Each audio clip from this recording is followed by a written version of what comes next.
ఏంటి మేడం గారు అంత దీర్ఘంగా ఆలోచిస్తున్నారు? ఇంకేముంది, ఆ దుర్గ గురించే అనుకుంటా. ఛ, అలాంటిదేం లేదే. పుస్తకంలో ఫోటోని మనసులో మనిషిని పెట్టుకొని ఎందుకే ఏం లేదంటావ్? మీరు మరీ అంత ఓవర్ ఎక్స్పెక్టేషన్స్ పెట్టుకోకండే. తనెవరు, తనకున్న ప్రాబ్లమ్స్ ఏంటి, ఎలా తెలుసుకోవాలనే ఆలోచిస్తున్నా. అంతలా అతని గురించి తెలుసుకోవాలని ఆరాటపడుతున్నావంటే నీకు తెలియకుండానే తనకి దగ్గరవుతున్నావన్నమాట. అబ్బచ్చా, అవునా? చెప్పు చెప్పు, మాకు కాకపోతే ఇంకెవరికి చెప్తావులే. ఇంకొంచెం సేపు ఇక్కడే ఉంటే మీ మాటలకి హద్దులే ఉండవు. నాకు పనుంది, నేను వెళ్ళాలి. అబ్బో. హ్మ్. హ్మ్.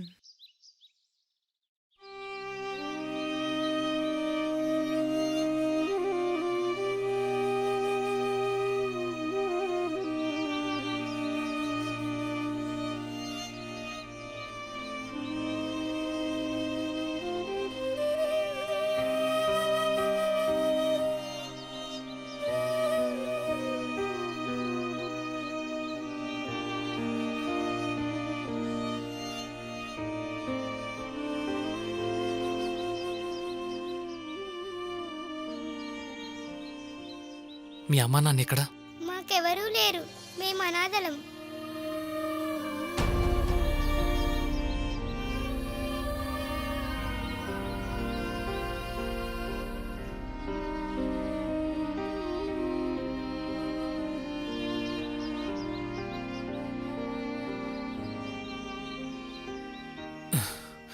తీసుకోండమ్మా.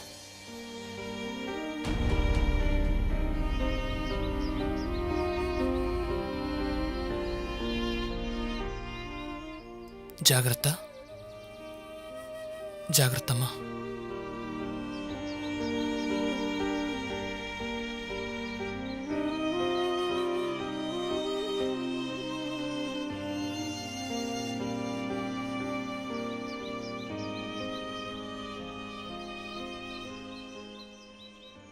నీకోసం కూడా ఎప్పుడు ఆలోచించని వాడివి, కానీ ఆ పిల్లల్ని చూసి అలా రెస్పాండ్ అయ్యావంటే నాకు చాలా సంతోషంగా ఉంది.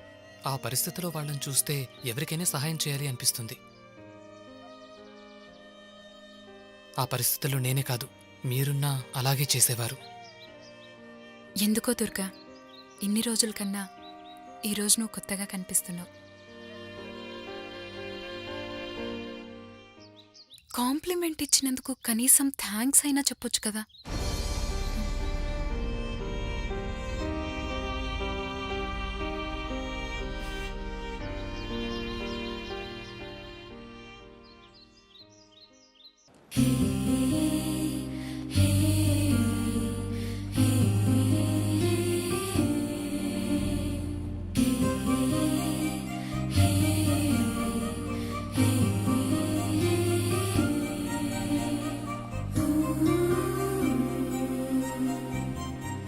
దుర్గా,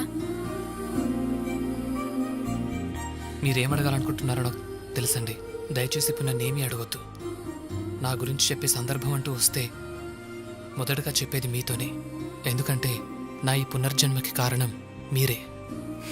పోనీలే, ఇన్నాళ్లకైనా ఈ విషయం చెప్పావు, అది చాలు.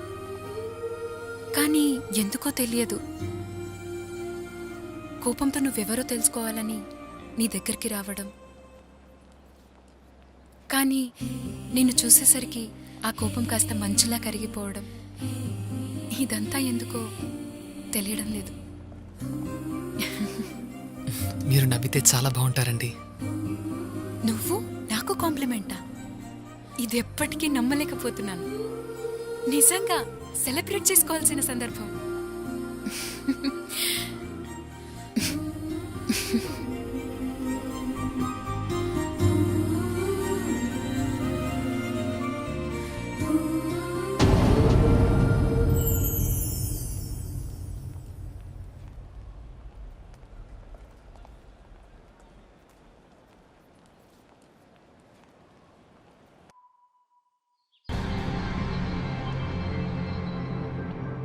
ఈ హత్యలు జరిగిన తీరు బట్టి చూస్తుంటే హంతకులు డబ్బు కోసమో నగల కోసమో చేస్తున్నట్టు అనిపించట్లేదు సార్. హత్యలు చేస్తున్న వాళ్ళు వాళ్ళకు జరిగిన అన్యాయానికి ప్రతీకారం తీర్చుకోవడానికి చేస్తున్నారా? లేదా ఇదంతా చేస్తున్నది ఏ సైకోనా అన్నది ఏం అర్థం కావట్లేదు. ఎన్ని హత్యలు చేసినా ఏ ఒక్క క్లూ కూడా వదలట్లేదంటే చాలా పకడ్బందీగా పక్కాగా ప్లాన్ చేసి మరీ చంపుతున్నారు. ఏదేమైనా వీలైనంత త్వరగా నేరస్తుల్ని పట్టుకోవాలి. అంతకంటే ముందుగా ఈ ఫోటోలో ఉన్న వ్యక్తుల గురించి ఆరా తీయండి. Okay sir.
పోనీ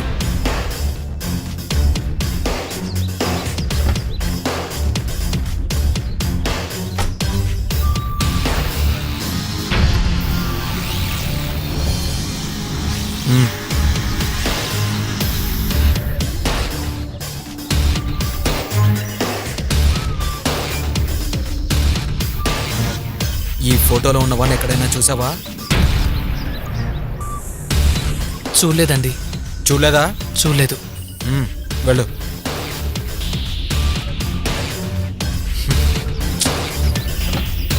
పోనీ. ఒకటి కాదు, రెండు కాదు, 7 హత్యలు జరిగినా ఏమీ చేయలేకపోయాం. హంతకులు చాలా తెలివైన వారు సార్. ఎక్కడ ఏ చిన్న క్లూ దొరకకుండా జాగ్రత్త పడుతున్నారు. ఈ హత్యలు చేసింది డబ్బు కోసమో నగల కోసమో కాదు. ఇప్పటిదాకా హత్యకు గురైన వాళ్ళందరూ చట్టం నుంచి తప్పించుకు తిరుగుతున్న నేరస్తులు. వాళ్ళని పట్టుకోవడానికి మనని స్పెషలైజ్ టీమ్ గా అపాయింట్ చేశారు. మనకంటే ముందే వీళ్ళని కనిపెట్టి వెతికి మరీ చంపుతున్నారు. కానీ వీళ్ళే నేరస్తులని హంతకులకు ఎలా తెలుస్తుంది సార్? హంతకులు కాదు, హంతకులు. ఈ హత్యలని చేస్తున్నది ఒక్కడే. ఆ ఒక్కడు ఎవడై ఉంటాడు?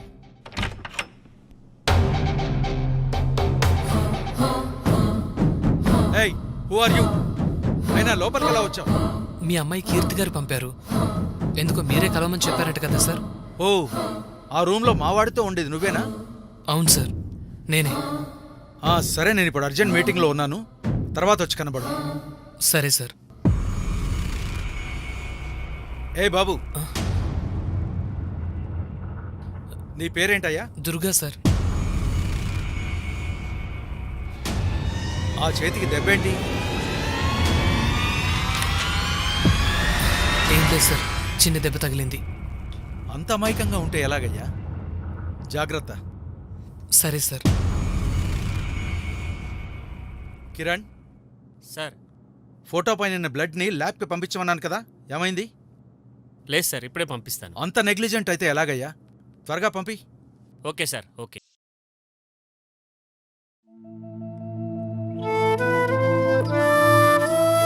ఈ రిపోర్ట్ చూసిన తర్వాత అతను ఒంటికి తగిలిన గాయాలన్నీ మానిపోయాయి. కానీ నువ్వు చెప్పిన దాన్ని బట్టి చూస్తుంటే మనసుకు తగిలిన గాయాల నుండి కోలుకోలేదు. అందుకోసమే ఎవరితో కలవకుండా ఒంటరిగా ఉండిపోతున్నాడు. మరి ఈ ప్రాబ్లంకి సొల్యూషన్ ఏం లేదా మేడం? ఉంటుంది. అతన్ని మానసికంగా బాధపెట్టే విషయం ఏదో నువ్వు తెలుసుకోవాలి. అప్పుడు అతను కంప్లీట్గా కోలుకుంటాడు, మామూలు మనిషి అవుతాడు. Okay madam, I will try my level best. No issues. All the best.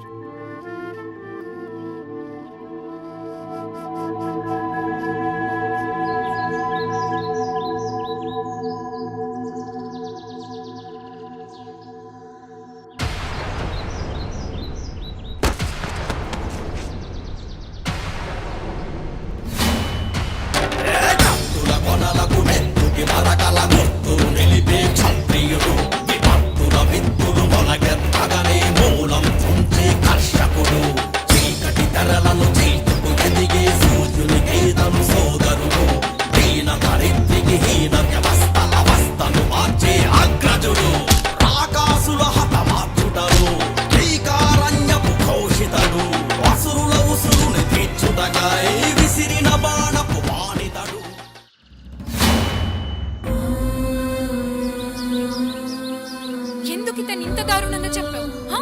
ఇన్నాళ్ళు నీ మౌనం వెనక దాగున్న అసలు రూపం ఇదా? నిన్ను చూసినప్పుడల్లా నాకు జాలేసేది, కానీ ఇప్పుడు నేను చూస్తుంటే అసహ్యం వేస్తుంది.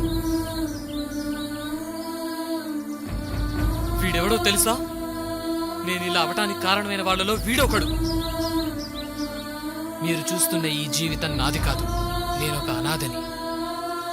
Yeah okay.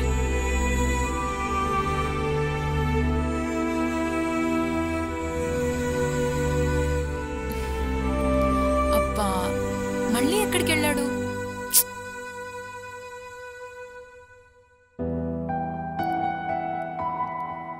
ఇతను ఏడమ్మా? తనకిది మామూలే డాడీ. మనసు బాగాలేనప్పుడు అలా బయటికి వెళ్ళొస్తుంటాడు. సరేనమ్మా, నేను బయలుదేరుతాను. Okay daddy. Take care.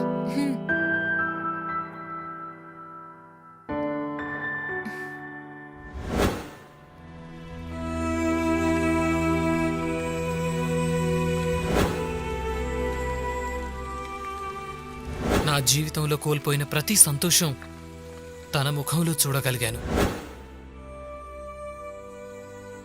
తనే నా బిందు. అక్కడి నుంచి నేను వాళ్ళని వెతుక్కుంటూ దొరికిన వాళ్ళు దొరికినట్టుగా చంపుకుంటూ వచ్చాను. నేను తప్ప మరో ప్రపంచం అంటూ తెలియని నా అమాయకురాలైన బిందుని వదిలిపెట్టమని కాళ్ళు పట్టుకొని ప్రాధేయపడ్డాను. అయినా సరే మానవత్వం లేని పిచ్చి కుక్కల్లా ఒకరి తర్వాత ఒకరు అతి కిరాతకంగా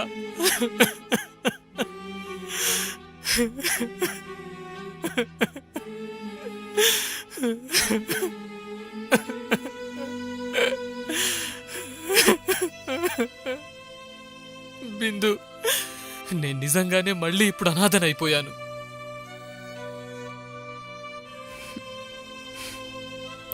బాధపడకు దుర్గా, నీకు మేమంతా ఉన్నాం. చుట్టూ ఎంతమందున్నా నాకు నా బిందు లేదు కదండి.